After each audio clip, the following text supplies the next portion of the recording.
Hearts and Bullets, The Woman in the Book Cover, an online romance novel written by Sharon Rose. Chapter 6.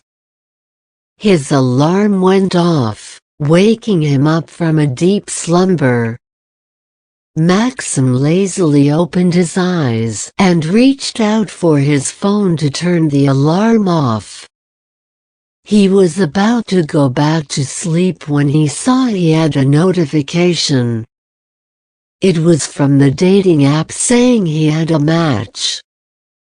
Squinting, he checked who he matched with. And his sleepiness disappeared when he saw the photo of a beautiful woman. It was her. They finally matched. Excited, he propped up in his bed, naked. He checked the time. 11:45 in the morning. "Hi. How are you?" He sent his match a message. Then, he jumped off from his bed and opened the fridge. He had a few cans of beer left. He had to replenish it. He grabbed a can of beer and popped it open. Then, he drank the content in one long shot. Working on a ship wasn't easy. He had been a sailor for 10 years now, but sometimes, loneliness still got him. Booze and cigarettes were his distraction. And since the war broke out in his country, he wasn't only fighting with loneliness, but also worried about what future awaited his beloved motherland. Ukraine used to be a beautiful country, but with missiles flying more than a dozen a day, its continued existence was threatened. Ukraine, as a state post-1990 when it gained independence after the dissolution of the USSR, may no longer exist when the conflict ended. In fact, theories abound that Ukraine would disintegrate into smaller states that would be absorbed as territories by other neighboring countries, with Russia annexing Novorossiya, Hungary taking Transcarpathia, and Poland seizing western Ukraine. He hated how this ugly war was all political in nature. The Ukrainians, Russians and Belarusians were all one people, once upon a time. They were brother Slavs who spoke one language. Now, the hate between the Ukrainians and Russians ran deep, and it may take a generation or more for the wounds to heal. Especially now that more than 500,000 Ukrainians were unofficially counted as KIA on the battlefield. The Ukrainian government was trying its best to hide the real numbers of Ukrainian casualties as the war between Ukraine and Russia raged on. But the large cemeteries that sprouted like mushrooms all over the country revealed the ugly truth. The recent survey showed that every Ukrainian family knew more than 2 to 3 friends or relatives who died in the battlefield. He had some friends and relatives who died, too. His brother was one of them.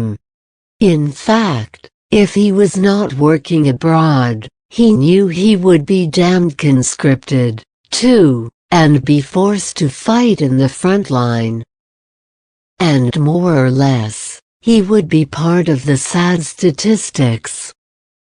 It had been more than 2 years since Russia intervened in the Donbass, and his hope that the conflict would end sooner was slipping away.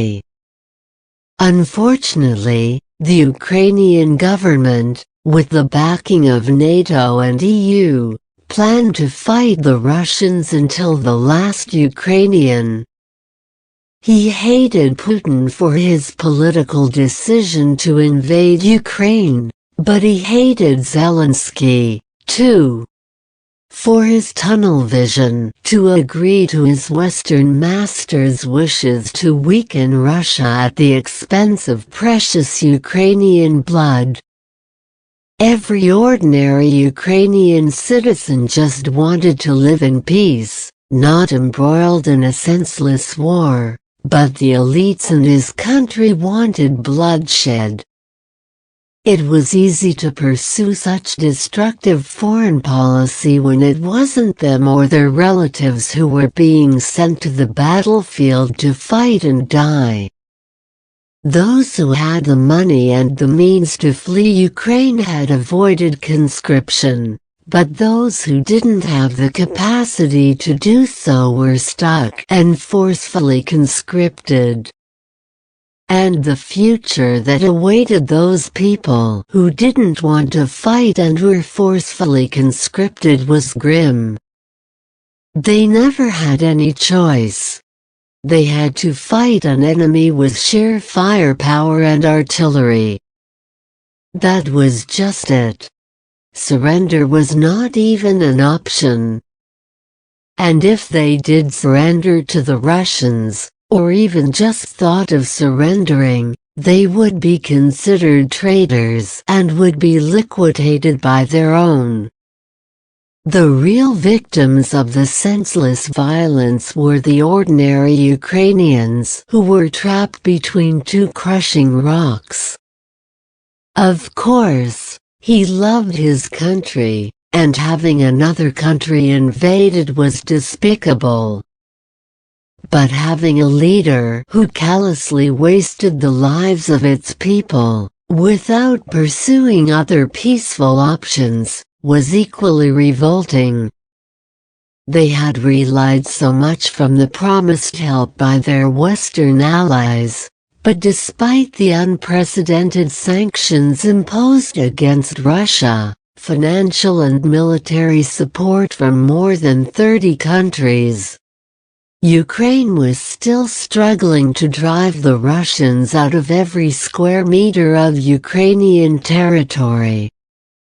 And then they had the audacity to undertake a delusional plan to seize Crimea back, which Russia considered a vital part of its territory since 2014, and attacking it may invoke nuclear retaliation.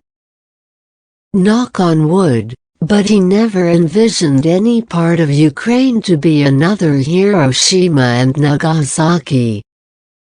Russia had the largest arsenal of nuclear weapons in the world, and Ukraine had none, except its powerful allies. But even the mighty United States was reluctant to corner Russia and bend its knees, because it might trigger an all-out nuclear war. The world would come to an end should nuclear winter happen. There would be no winner. That was for sure. War was ugly. It bred violence after violence. Right now there were many issues Ukraine was facing aside from the direct consequences of war. It also faced other issues such as the imminent collapse of its population, human trafficking, organ harvesting, exploitation of children, and the deeply rooted corruption in the government. And then there was the polarizing issue of Nazism that the government was trying so hard to sweep under the rug. He just wanted the war to end. Fuck politics. But sometimes the world wasn't just black and white. It was a complex layer of different shades of gray.